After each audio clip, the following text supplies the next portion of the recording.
Welcome to part 2 of my Eastern Oregon Overland journey. Be sure to like this video and subscribe to the channel so you don't miss any content. Here's what we covered in part 1 so far. Okay, there was me in a hot spring, a little of me driving at night, and here's me drinking a beer by a fire. Oh, and here's some epic drone footage.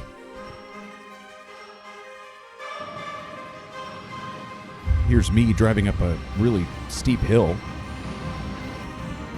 Oh, more of me driving up a steep hill. You know what? The music is getting really intense. I bet something cool is going to happen.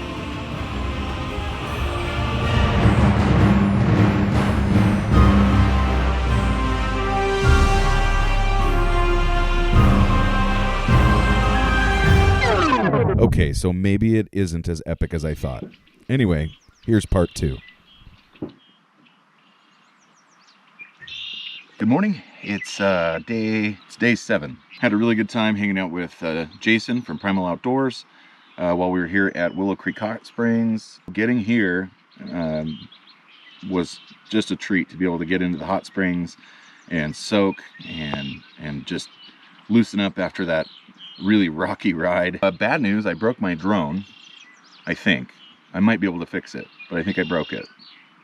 So that's why there's not a whole lot of epic drone footage right now. So today I'm just gonna kind of get some coffee going, maybe some breakfast, and then Jason's got some editing to do, so he's sitting off in the van. And then I might go check out the big playa that's over here, the Alvord Desert. So we'll see what happens. Unfortunately, right before I filmed this little interview with Jason, I had just changed the batteries on my camera, and I failed to get my mic plugged in properly, so there was no audio. We talked about Jason's trip to Flagstaff for Overland Expo, and he told me how much he likes watching my channel. Yeah, that's what he said.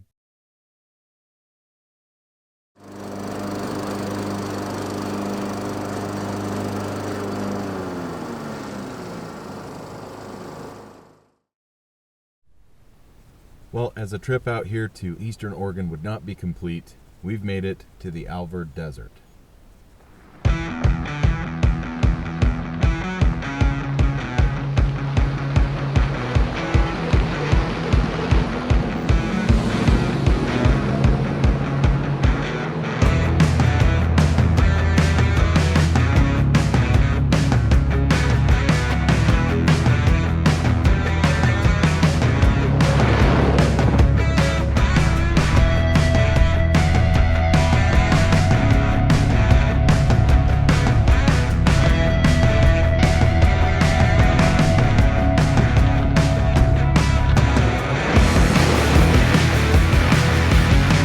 Sometimes that's what the Alvord Desert is all about. Getting out, playing, have a little bit of fun, and not have to abide by the rules of the road, because there is no road.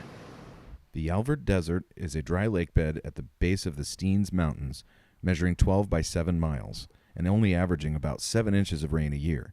It is enjoyed by recreational enthusiasts of all kinds.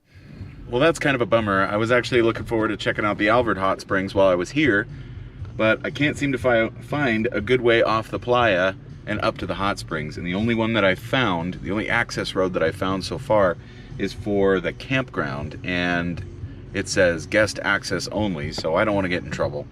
That's okay. I've seen 2 hot springs already this trip. Time to move on. I've got something really cool I want to explore, so that's where we're headed.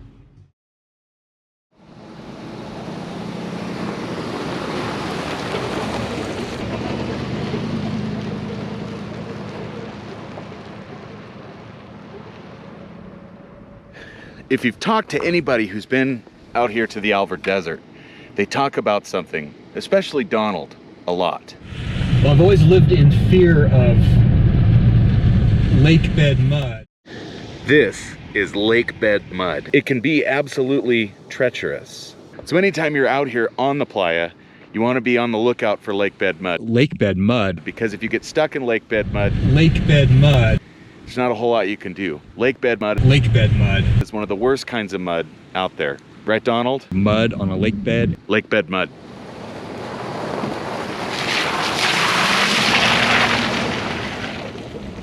road that I'm driving on right now has some really interesting terrain. I think it's one of the only routes off the playa, but not only is it the dry lake bed sand that we were driving on before, but now it's kind of mixing in this volcanic like pumice, like black pumice. It's actually really cool.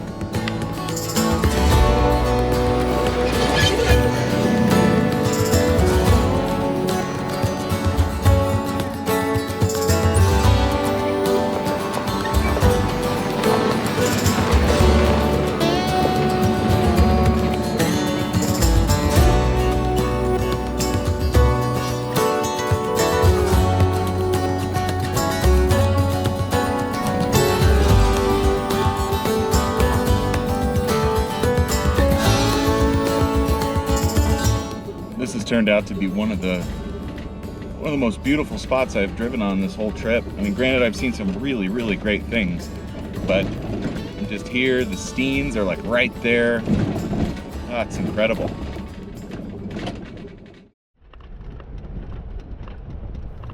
I'm approaching my next destination, and for the safety of spots like this, although it wouldn't be hard for you to find, I'm not going to say its name.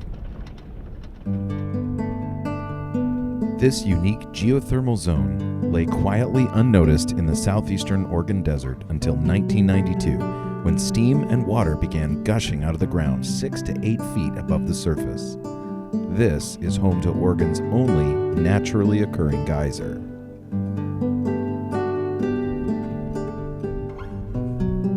The Bureau of Land Management took special interest in this area, deeming it an area of critical environmental concern. You have to walk in a ways in order to see this beautiful sight for yourself. I was fortunate that the weather cooperated and the wind was fairly mild for my visit. At any given time during the year, visitors are greeted first by near boiling pools, some 20 feet around and 10 feet deep, streams, steam vents, and even very small versions of Yellowstone's paint pots.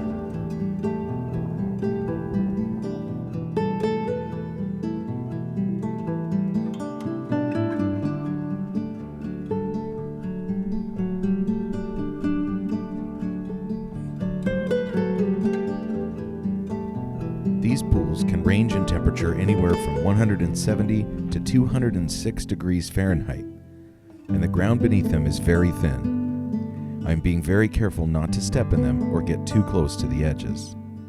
So although this is a hot springs, this isn't a hot springs like I've stayed at the last couple nights. In fact, the only pool that you can sit in or even wade in, I think, would be this one right here. I've had my fair share of hot springs the last couple of days, but at least this one isn't boiling. It's fairly hot though.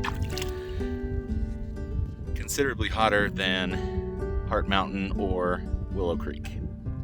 This area has garnered significant attention from the scientific community for its excellent conditions for thermophilic microbes growing within the hot springs.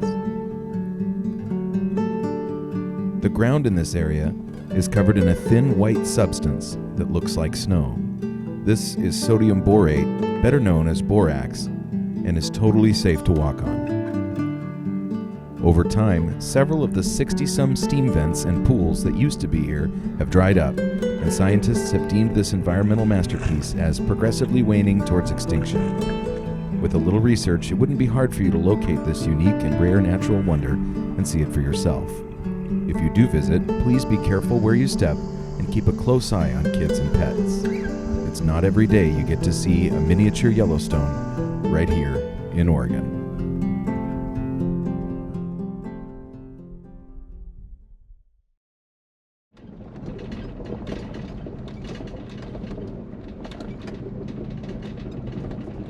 I took a little shortcut to head over to the spot where I'm going to camp from the hot springs I was just at.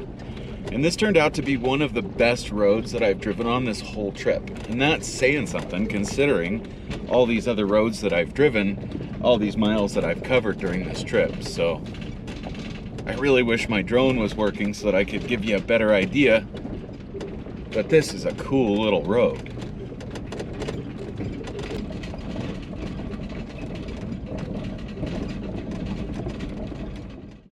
Alright guys, for this leg of the trip, putting in some highway miles.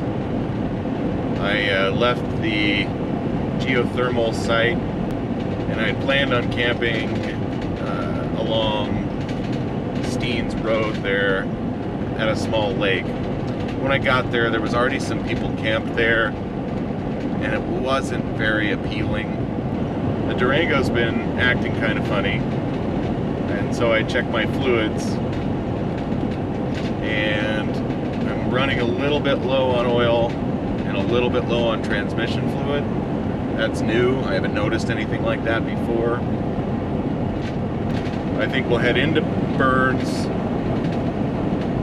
I'll just go ahead and refuel, and then we'll just kind of make our way a little way out of Burns. I'm going to drive basically until I get tired, and then find a side road onto some national forest or BLM land, and find a place to crash for the night.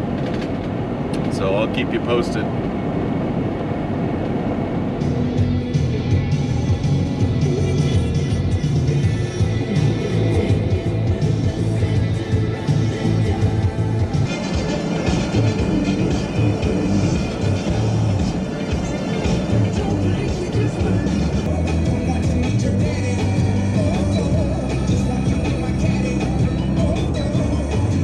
What kind of input, what were the arguments being made that led 3 of the city council members to change their decision? As it turned out, the vehicle issues that I was experiencing was actually caused by low coolant level and had nothing to do with the oil or the transmission fluid. I did completely alter my route because of this, but I was still glad that nothing happened and I made it to Burns safely. Well, I decided that I didn't want to make a big dinner when I got to camp. I just swing in here to the McDonald's and grab a quick bite to eat.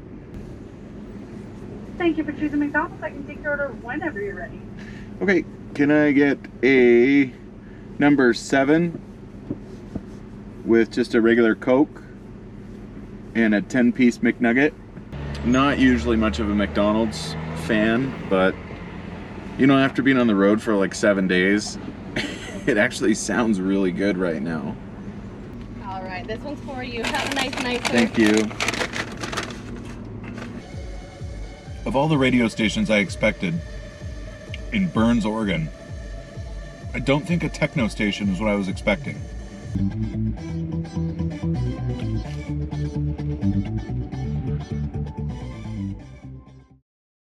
Good morning. It is day 8. My face is itchy. It's driving me crazy. Last night I drove through all the way to Burns because I was having what seemed like some car trouble, and I was just not thrilled about getting stranded so far out. So I started making my way towards home, and then I got everything I needed.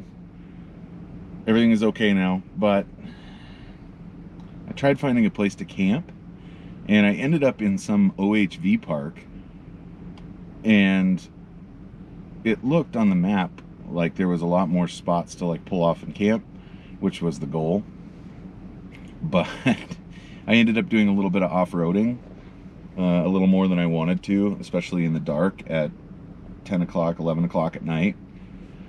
So I decided, screw this, I'll just drive until I get tired and find a place. And I found a place. Just pulled off onto Chickahominy and stayed in the little RV park thing here, little campground. So we're gonna make our way back towards Bend now. And we are rejoining the Bend to Alvord desert route, but we're also going backwards. We're going back towards Bend. And the Durango's running fine again, and we are back on the trail, making our way westward again. So we're gonna go ahead and air down and hit this little section of the Bend to Alvord.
hear the sage in the middle of the track bumping up against the undercarriage of the Durango.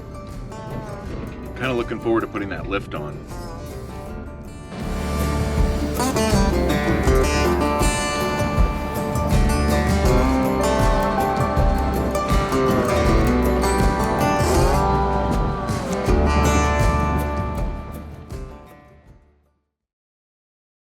So I stopped in Sisters to just top off with fuel and grab a couple supplies, and I randomly ran into Taylor. I knew he was headed east, I just didn't know when, and what are the odds, especially because I didn't plan on being in Sisters at this particular time, but what are the odds? Run into your friend who lives in the same place you do, in a completely different place, completely randomly. Man, it was so cool. I continued out of Sisters to find my next and last camping spot for the whole trip. So this is a bit of a crapshoot, but if it works, it's gonna be awesome. I don't know what the snow's like. I had a friend tell me that when he was hiking, the snow line was right at about 5,000 feet, and I'm currently at about 4,200, so hopefully this works out.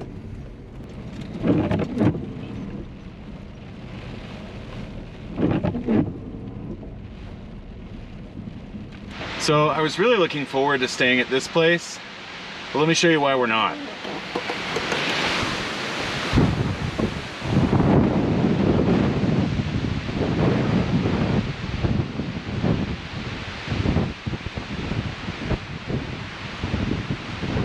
That's a really nice spot, and I would have loved to have stayed there.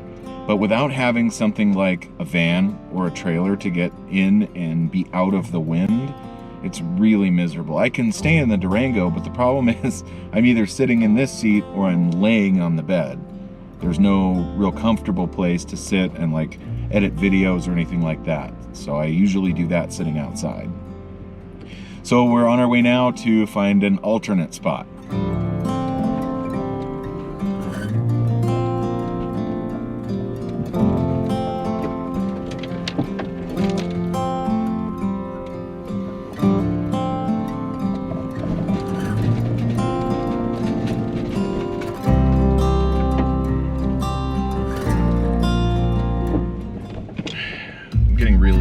Really tired of this wind. Found another really cool place that I wanted to stay. And, well, see for yourself.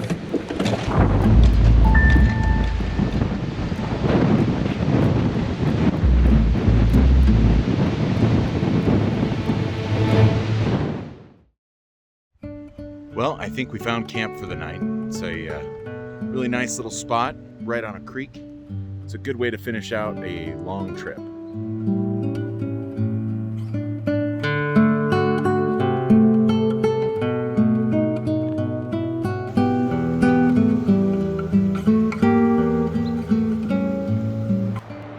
Well, after all that searching, I finally found a spot that was nice. The sun was shining, there was no wind, and all of a sudden the sun went down, the wind started, it got cold. Oh well, it's still a great way to bring this trip to an end. I traveled over 600 miles. I got to spend some time with Drea and Jason before they took off on their big adventure. It was also good to hang out with Jason and Megan and Chris and Miles while they were there. Just had a really great time, and I can't tell you enough how awesome it is to just be able to get out and go see the outdoors. This is gonna do it, you guys. I'm not doing anything special for dinner. I'm just gonna heat up a can of chili and some sausage, and then I'm probably gonna hop into the Durango because it's windy, it's cold, and I want to go home. I miss my dog. I miss my family.